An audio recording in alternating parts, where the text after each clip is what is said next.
So I pulled all the onions out of that bed that I said were Ailsa Craig's.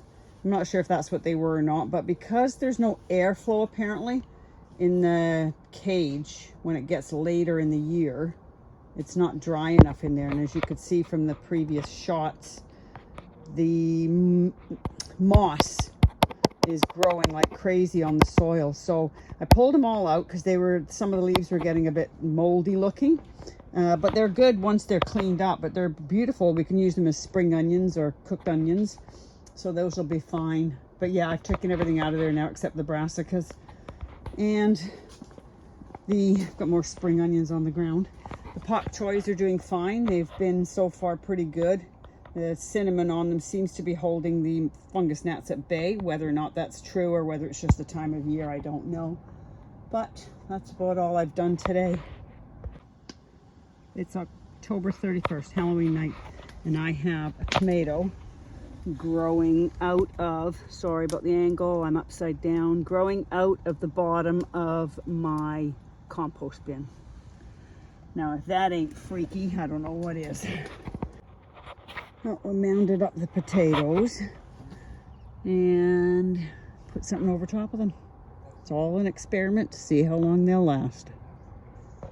Morning, November 2nd, and look at the ground. It's freezing. It's 1 degree. It's just lovely. Not so sure my kale outside of the cage is doing very well. It looks rather chilly.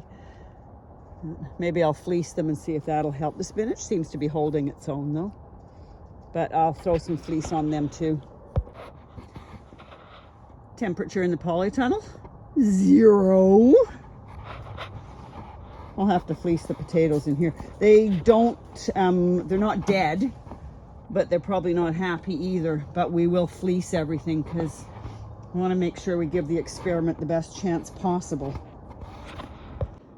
That's probably a futile effort, but what the hell? If you don't give them a chance, they're not going to live for sure. So we'll do what we can and tuck them in. It is cold. It went from, whoo, that's hot, to holy shit, it's cold. Anyway, and yet we still have a teeny tiny snapdragon trying to survive the cold. Poor little babies. Whew, Nelly. Good thing is it might kill off some of the ground bugs that we've got. So we'll see. Let's go see how the brassicas are doing in this cold. So it should be a little bit warmer in here, but not very much, I wouldn't think. It is, nope, still says 0 degrees. So, but they're doing good. They've got a little bit of a crispiness on them, but so far so good.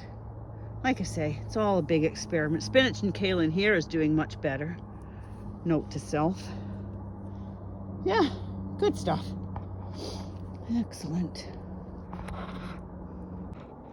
And last but not least, the beets. Now that the squirrels have stopped digging the crap out of them, they've dug out half the frickin' bed here. They seem to be holding their own. Should keep the flea beetles down for sure. But chances are we'll just eat these as leaves. I don't think I'm going to get a huge amount of beets out of them. Good morning. It's November the 3rd. It's about 2 degrees Celsius here. So I showed you the spinach and kales that were outside and they were not happy. They're perking up a bit, as you can see. They're perking up a little bit and they're still growing, so that's not bad. But what I wanted to show you was this. And I don't know if it's just crusty. It's frozen solid on the top. So I brought them in. Oh, that one's really solid. I brought them inside the greenhouse and I'll cover them with a bit of fleece, and see if that helps. The potatoes seem to be doing okay. They're holding their own. That's carrots. They're holding their own. They've not got the leaves turning funny yet, so hopefully this little bit of fleece is helping. Any little bit helps, right? But if they're in here, they're not going to be getting belted by the cold. So that will be what we'll try. It's all I can do. Morning. Beautiful sunny day. A little bit of rain.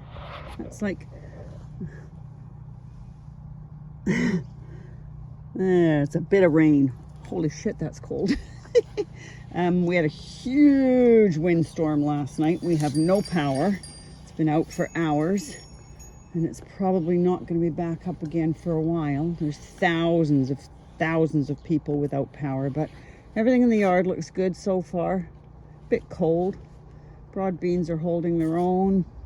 All the focus. No, won't do it.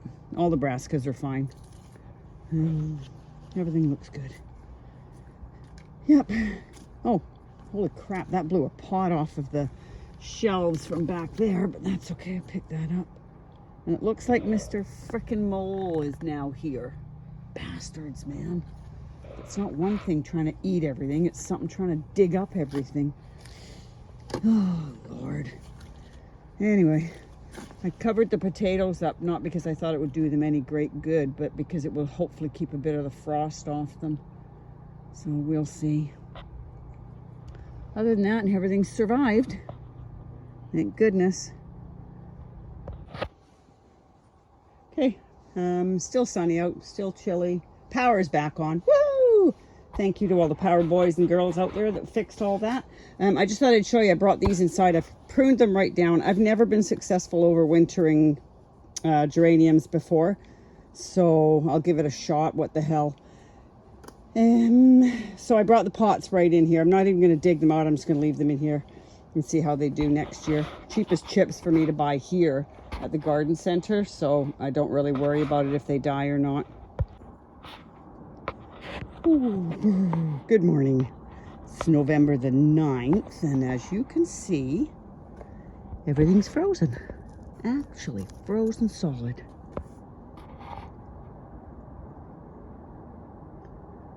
Oh, poor plants. I've got some more fleece coming, so I'll fleece my strawberry plants. They stay out here all year. They're fine. They'll thaw. Whew. It is really sunny. I don't know if you can see that, but all our trees have still got loads of leaves on them. These poor pansies freeze to death in the morning, but they seem to thaw out by afternoon. But what I wanted to show you was this. Do you think my marigolds have died? I think it's time to chop them all off. But like I said, once the sun comes out, the soil warms up a bit. So we'll see. But yeah, I'm gonna probably be saying goodbye to gardening. Good morning. It's November 10th. It's 0 degrees out here. Danny had asked at the Grapevine Allotment to do a 1-minute clip of what I couldn't do without in my garden, and I think that would have to be my polytunnel. It's freezing cold here, and even if it was pouring rain, I could still be in here doing things. I keep all of my brassicas, well, half of them in here in the winter. Everything's covered up with fleece. In fact, I've just bought another 30 plus feet of fleece to keep things as best I can inside here. And other than that, there's not really anything else I do in the winter. So polytunnel, yeah, for sure. Number 2 would be my brassica cage that Gerald built me, which I've shown you before. But yeah, definitely my polytunnel. Oh, it's cold.